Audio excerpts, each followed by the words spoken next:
بسم اللہ الرحمن الرحیم رب اشرح لی صدری یسر لی امری واحلل عقدۃ من لسانی یفقهوا قولی۔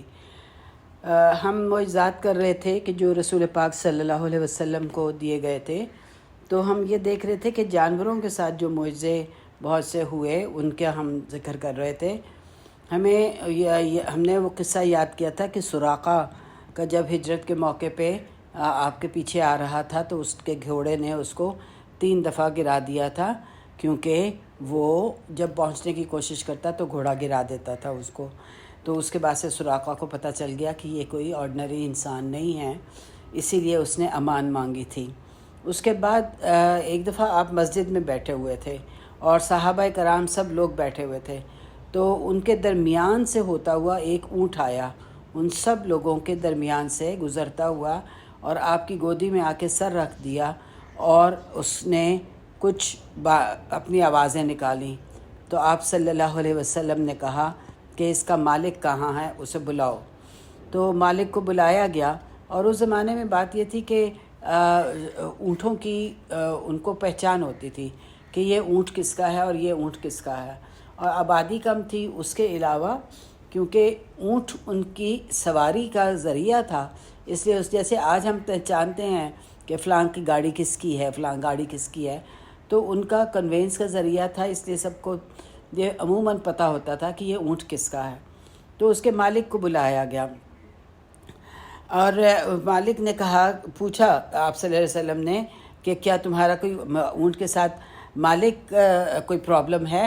اس نے مالک نے کہا کہ نہیں، اونٹ کے ساتھ تو کوئی مسئلہ ہے ہی نہیں، جب تک وزن اٹھا سکتا تھا ہم نے اس کو استعمال کیا، اور پھر اس کے بعد ہم نے اس کو جب وہ وزن نہیں اٹھا سکتا تھا تو ہم نے اس کو پانی لانے کے لیے استعمال کرتے تھے، جب وہ اس کے بھی قابل نہ رہا تو اب ہم نے فیصلہ کر لیا کہ ہم اسے ذبح کر دیں گے اور گوشت بانٹ دیں گے۔ تو آپ صلی اللہ علیہ وسلم نے کہا کہ ایسا نہ کرو، وہ اونٹ ذبح ہونا نہیں چاہتا تھا، اس نے آ کے آپ سے شکایت کی۔ تو آپ صلی اللہ علیہ وسلم نے فرمایا کہ یا مجھے تحفہ دے دو یا بیچ دو۔ تو وہ اونٹ جو تھا وہ آپ کو تحفہ دے دیا گیا، اس طرح وہ ذبح ہونے سے بچ گیا۔ پھر اس کے ساتھ ساتھ اور کھانے پینے کے معاملات میں بھی کافی معجزے ہوئے تھے، اور یہ ہم جانتے ہیں کہ کس طرح تھوڑا سا کھانا بھی بہت سے لوگوں کو پورا ہو جاتا تھا۔ صلح حدیبیہ کے پاس ہم دیکھتے ہیں کہ پانی نہیں تھا، تو آپ نے جو پانی تھا اس میں اپنا ہاتھ ڈالا اور آپ کی انگلیوں کے درمیان سے پانی آنا شروع ہو گیا۔ صحابہ کرام نے وہ پانی پیا، اس سے وضو کیا، 300 لوگوں نے اس سے وضو کیا۔ تو یہ سارے آپ صلی اللہ علیہ وسلم کے معجزے تھے۔ اس کے علاوہ ایک بڑا معجزہ جو تھا، پانی پتھر سے نکلا تھا، لیکن دیکھیں کہ گوشت سے کبھی پانی نہیں نکل سکتا۔ تو یہ کس طرح سے تھا کہ آپ کی انگلیاں ہیں جو ہیں وہ ظاہر ہے کہ سکن ہے، بونز ہیں، گوشت ہے، اس میں سے پانی نکلا۔ پھر ہجرت کے دوران قصہ گزر چکا ہے کہ جانور کے دودھ، جب آپ ہجرت کر رہے تھے تو رستے میں ایک خاتون ملی جس کے جو پاس دودھ نہیں تھا، اور ایک ہی اس نے کہا کہ میرے پاس تو بکرا ہے، جو کہ وہ بہت بوڑھا ہے، تو آپ نے کہا لے کر آؤ، بکری ہے۔ جب وہ لائے تو اس بکری کے تھن کے اوپر آپ نے ہاتھ پھیرے تو تھن دودھ سے بھر گئے۔ تو یہ بھی آپ صلی اللہ علیہ وسلم کا معجزہ تھا جو آپ کو دیا گیا تھا۔ پھر حلیمہ سعدیہ کے بارے ہم جانتے ہیں کہ جب وہ آ رہی تھیں تو ان کا اونٹ سب سے زیادہ کم سلو چلنے والا تھا، دودھ نہیں تھا، کچھ نہیں تھا اس کے پاس۔ ان کے پاس جب وہ واپس گئیں تو ان کے اونٹ، بکریاں سب جو تھے نا، وہ نہ دودھ دیتے تھے اور استعمال کے قابل نہیں تھے، لیکن جب آپ صلی اللہ علیہ وسلم کو انہوں نے گود لیا تو وہی اونٹ جس کے اوپر وہ آئی تھیں اور بڑا لاغر تھا، وہ تازہ دم ہو گیا اور سب سے زیادہ تیز چلنے والا تھا۔ اور اسی طرح ان کے جو واپس پہنچی تو ان کی گائے، بکریاں سب دودھ دینا شروع ہو گئے تھے۔ جابر بن عبداللہ ایک قصہ بتاتے ہیں جنگ خندق میں، کہ وہ کہتے ہیں کہ یہ کہتے ہیں کہ وہ چھوٹے بچے تھے، تو انہوں نے کہا کہ وہ بتاتے ہیں کہ وہ اس وقت چھوٹے بچے تھے. سوری جی، جابر بن عبداللہ بتاتے ہیں کہ جنگ خندق کے زمانے میں جب بھوک تھی، پیاس تھی، کھانا نہیں تھا، تو وہ اپنے گھر آئے تھے، اور گھر آ کے انہوں نے پوچھا تھا اپنی بیوی سے کہ کوئی کھانے کی چیز ہے. تو اس نے کہا تھا کہ بیوی نے کہا کہ ایک چھوٹا بچہ ہے اس کا بکرے کا. تو اس نے کہا کہ ٹھیک ہے، ہم قربان کر دیتے ہیں، لیکن رسول اللہ صلی اللہ علیہ وسلم اور ان کے چند ایک دو جو لوگ ہیں وہی اس کو استعمال کر سکیں گے، کھا سکیں گے، زیادہ لوگ نہیں کھا سکیں گے. تو جابر بن عبداللہ آئے، انہوں نے رسول پاک صلی اللہ علیہ وسلم سے کہا کہ آپ چلیں اور چل کے کھانا کھا لیں. اور یہی کہا کہ بس صرف 2-3 لوگ چلیں. تو آپ صلی اللہ علیہ وسلم نے اناؤنس کر دیا کہ اہل خندق، جابر کے گھر کھانا ہے، تو چلو سب کھا لو. سب پہنچ گئے، اور آپ نے جابر سے کہا کہ بیوی کو کہو کہ آٹا نہ گوندے جب تک میں نہ آ جاؤں، اور گوشت نہ پکائے جب تک میں نہ پہنچ جاؤں. آپ آئے، آپ نے اپنا لعاب آٹے میں ڈالا، اور جو گوشت تھا اس میں بھی اپنا لعاب ڈالا، اور گوشت خود ہی چڑھایا پکانے کے لیے. اور وہ جو ایک چھوٹا سا بکرے کا بچہ تھا، وہ 1200 لوگوں نے پیٹ بھر کر کھانا کھایا، اور کھانے میں پھر بھی کوئی کمی نہ آئی. جب وہ سب کھا چکے تو وہ کھانا ویسا کا ویسا ہی تھا. پھر اس کے علاوہ ہم دیکھتے ہیں کہ کتنی بار آپ کو قتل کرنے کی کوشش کی گئی، کتنی دفعہ اللہ تعالیٰ نے آپ کو بچایا. اور ہجرت کے موقع پر ہم نے سراقہ کے بارے میں دیکھا ہے. پھر ہم نے یہ دیکھا کہ جب آپ غار حرا میں تھے تو کس طرح سے آپ کو بچایا گیا، غار ثور میں تھے تو کس طرح سے آپ کو بچایا گیا، جس کے بارے میں قرآن پاک میں بھی آیا تھا کہ ابو بکر ڈر گئے تھے کہ اگر وہ ذرا سا جھک کے دیکھتے ہیں تو ان کو پتہ چل جائے گا کہ یہ کہاں ہیں. تو آپ صلی اللہ علیہ وسلم نے فرمایا تھا کہ لا تحزن ان اللہ معنا، کہ تم غم نہ کرو، اللہ ہمارے ساتھ ہے. تو یہاں پہ بھی ہم دیکھتے ہیں کہ طائف میں بھی اللہ تعالیٰ نے کس طرح سے آپ کو بچایا، اور ہر جنگ میں قتل ہونے سے آپ صلی اللہ علیہ وسلم کی غیبی مدد کی گئی. اس کے علاوہ پھر علم غیب کے بارے میں ہم یہ جانتے ہیں کہ اگرچہ علم غیب صرف اللہ جانتا ہے، اور مگر وہ جس کو چاہتا ہے دے دیتا ہے، اور پیغمبروں میں سے بھی جس کو دیتا ہے وہ دے جاتا ہے. مثلا نجاشی کی موت، اب اس زمانے میں حبشہ اور مدینہ بہت دور دور تھے، اور نجاشی جیسے ہی فوت ہوا تو آپ صلی اللہ علیہ وسلم نے اناؤنس کر دیا کہ ایک تمہارا بھائی آج فوت ہو گیا ہے، اور آپ نے نجاشی کی نماز جنازہ پڑھی. آپ مدینہ میں تھے اور نجاشی حبشہ میں تھا. یہ پہلی دفعہ نماز جنازہ، غائبانہ نماز جنازہ پڑھی گئی تھی. اس کے علاوہ جس طرح ہم دیکھتے ہیں کہ جنگ موتا میں آپ صلی اللہ علیہ وسلم نے 3 لوگوں کو لیڈر بنا کے بھیجا تھا، اور آپ نے بتا دیا تھا کہ اگر یہ شہید ہو جائے تو یہ لیڈر بنے گا، یہ شہید ہو تو یہ شہید ہو. اسی طرح آپ نے جب جنگ موتا سے لوگ واپس آئے تھے، ان کے آنے سے پہلے آپ نے صحابہ کو پوری کی پوری تفصیل بتا دی تھی کہ کون کہاں اور کیسے شہید ہوا ہے. ان تینوں کی ساری بات بتا دی تھی. اس کے علاوہ ہم وہ بھی دیکھتے ہیں کہ فارس سے جب 2 جاسوس آئے تھے اور ان کو بھیجا گیا تھا کہ تم بھیس بدل کے جاؤ اور دیکھو کہ وہ ان کے صبح شام کیا کرتے ہیں اور کیا فیصلہ کرتے ہیں.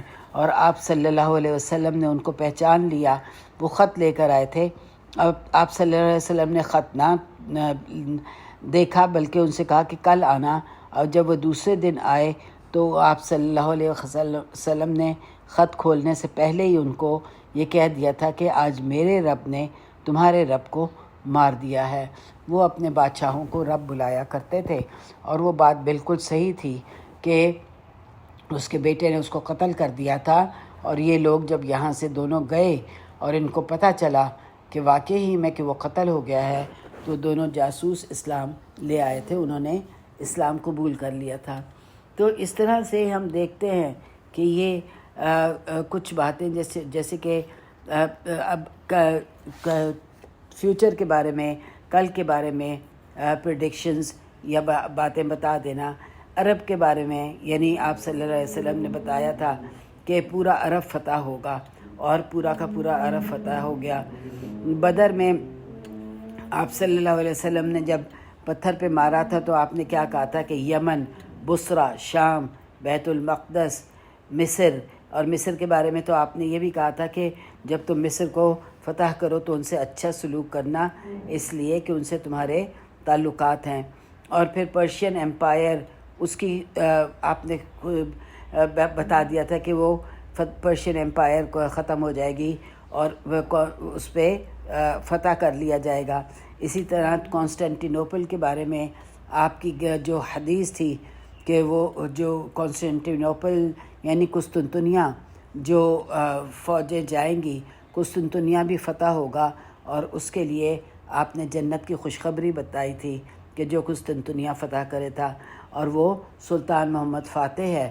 اس کی بارے میں پکچر بھی بہت اچھی ہے. سلطان محمد دا کانکرر کے نام سے وہ پکچر ہے، اور اس میں ساری وہ فتح دکھائی گئی ہے کہ کس طرح سے وہ ایک چھوٹا سا بچہ تھا، اور اس نے پھر بچپن ہی سے اس کو یہ تھا کہ اس نے قسطنطنیہ کو فتح کرنا ہے، اور کس طرح سے اس نے فتح کیا. پھر ہند کے بارے میں بھی آپ صلی اللہ علیہ وسلم نے کہا تھا کہ ہند کو تم فتح کر لو گے، اور کیا ہی کتنا اچھا ہی وہ جیش ہوگا جو کہ جائے گا جو ہند کو فتح کرے گا.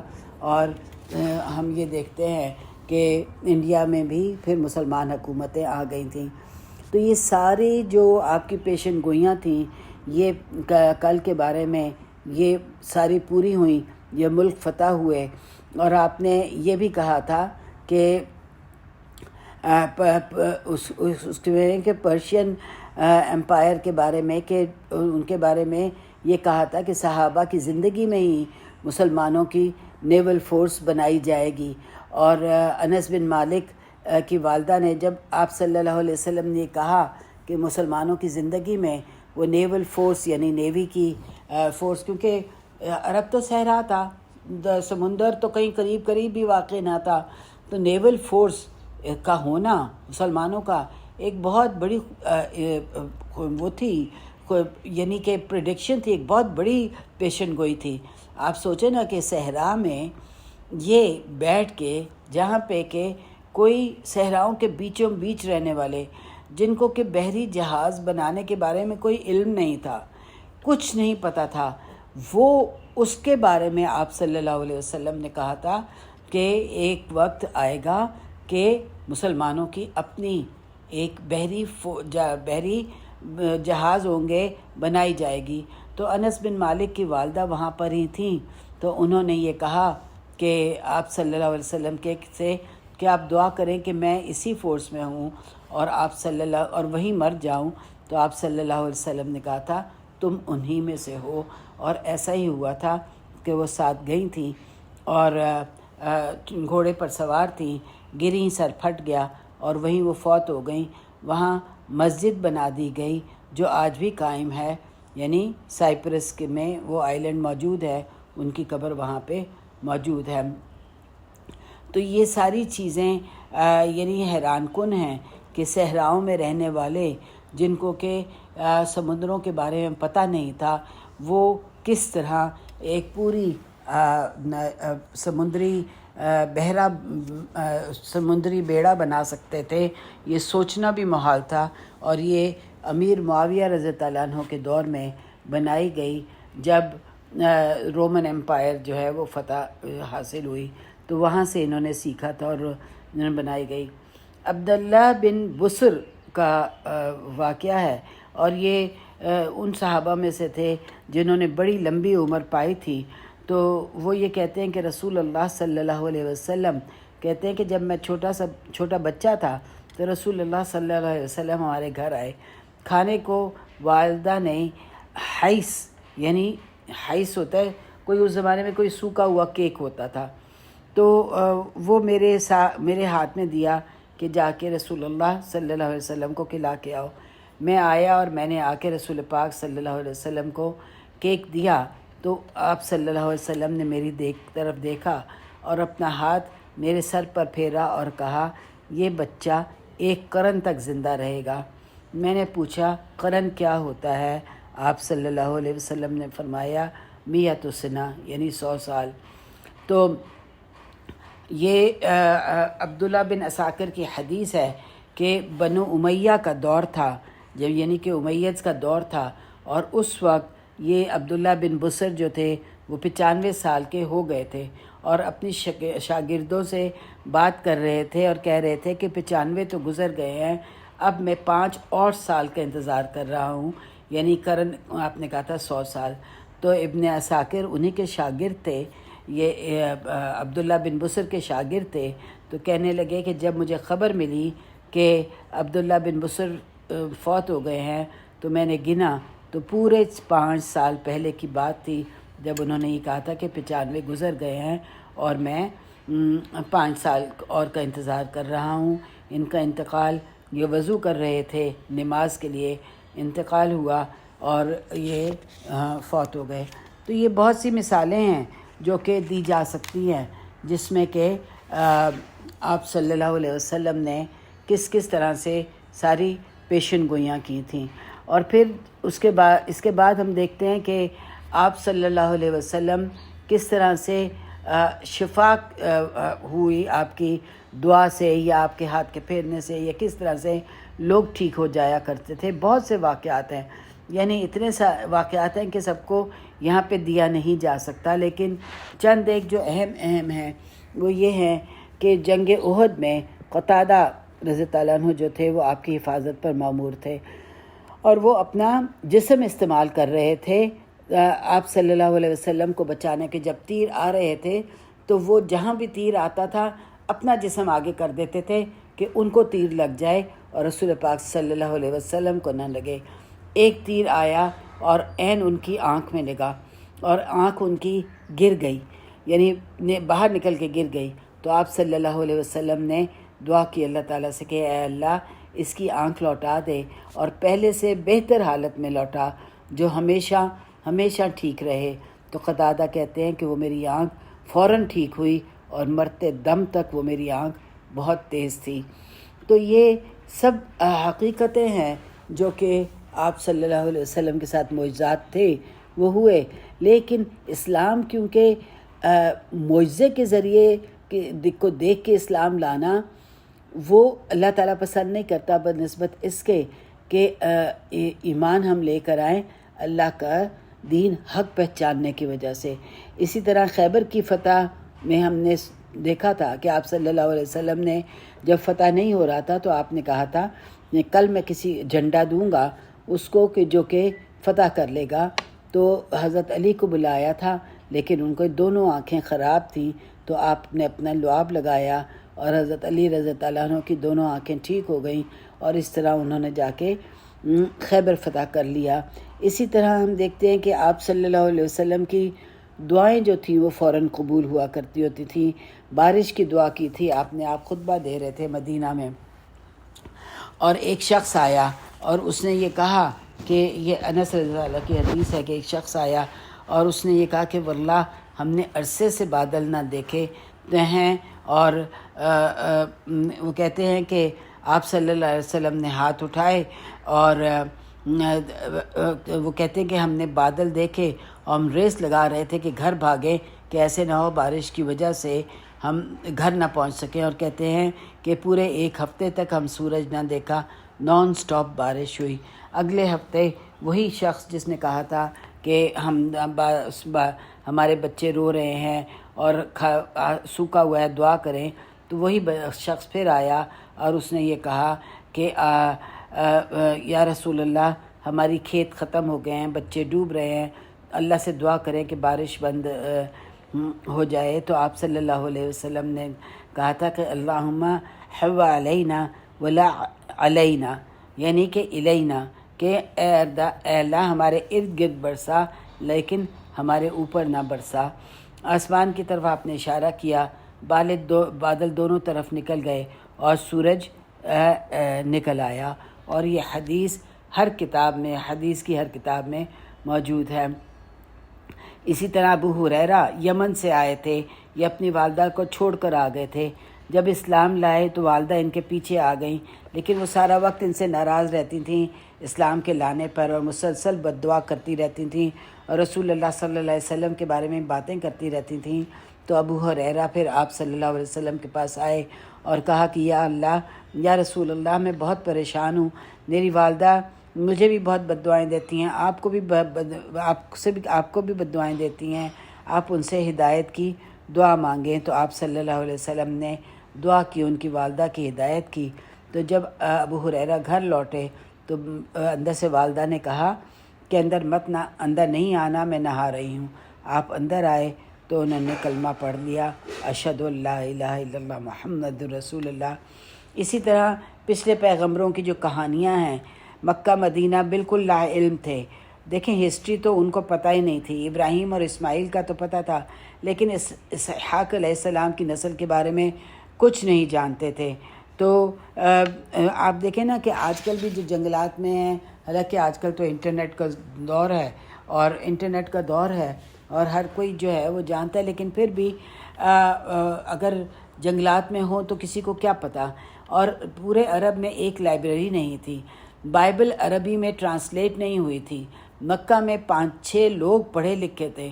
اس ماحول میں ایک بالکل ان پڑھ شخص ساری ہسٹری کی کہانیاں سنا رہے ہیں، اسحاق کے بارے میں، موسیٰ علیہ السلام کے بارے میں، عیسیٰ علیہ السلام کے بارے میں، یعقوب علیہ السلام کے بارے میں، یوسف علیہ السلام کے بارے میں، یہ تمام کی تمام جو ہیں چیزیں آپ سنا رہے تھے۔ اور اللہ تعالیٰ نے قرآن میں بھی کہا ما کنت تعلموها انت ولکم قومها ھذا، کہ نہ تم اس کو جانتے تھے نہ ہی تمہاری قوم ان سے واقف تھی۔ تو یہ ہم دیکھتے ہیں کہ پھر اس کے علاوہ ہم چاند کا آدھا ہو جانا، یہ بھی ہمیں پتہ ہے کہ معجزہ تھا۔ دونوں صفا اور پہاڑ صفا کے دونوں کے درمیان اس جو ہے نا وہ ڈیوائیڈ ہو گیا تھا، اس کا ذکر جو ہے وہ آسمانوں میں بھی ہے، اور یہ معجزہ آسمانوں پر ہوا۔ معراج کا معجزہ ہے، خدیجہ رضی اللہ عنہ، ابو طالب، طائف، یہ سارے کے سارے معجزے ہیں۔ اور پھر قرآن خود ایک معجزہ ہے، سب سے بڑھ کر کچھ بھی نہ ہوتا، صرف قرآن ہوتا تو خود ایک معجزہ ہے۔ تمام معجزے ہمارے سامنے نہیں ہیں، مگر ایور لاسٹنگ معجزہ ہمارے پاس موجود ہے، اور وہ قرآن ہے، جس کو ہم پڑھتے بھی ہیں اور سنتے بھی ہیں۔ اس کی قرت ہو یا اس کا پڑھنا ہو، جب ہر معجزہ اس کے آگے ماند ہے۔ حدیث ہے کہ صرف ایک ہی معجزہ جو مجھے عطا ہوا وہ وہی ہے جو مجھ پر اترتی ہے، اور اسی کے ذریعے قیامت کے دن میرے جو مجھے ماننے والے ہیں سب سے زیادہ ہوں گے۔ یہ بخاری کی حدیث ہے۔ تو اللہ تعالیٰ سے دعا ہے کہ اللہ تعالیٰ ہمیں رسول پاک صلی اللہ علیہ وسلم کی قیامت کے دن اور شفاعت نصیب کرے، امت میں برکت ڈالے، اور ہمیں کہاں سے اٹھائے، نبیین، صدیقین، شہداء، صالحین میں سے اٹھائے، حوض کوثر سے پانی پلائے۔ اے اللہ، جو ہے میں جن کو آپ پہچانتے ہوں گے اور جو حوض کوثر پر بلائیں گے کہ جنات النعیم آپ کا ساتھ بھی عطا فرمائے اللہ تعالیٰ۔ ربنا تقبل منا انک انت السمیع العلیم وتب علینا انک انت التواب الرحیم، وصلی اللہ علی نبینا محمد وعلی آلہ وصحبہ اجمعین، وآخر دعوانا ان الحمد للہ رب العالمین۔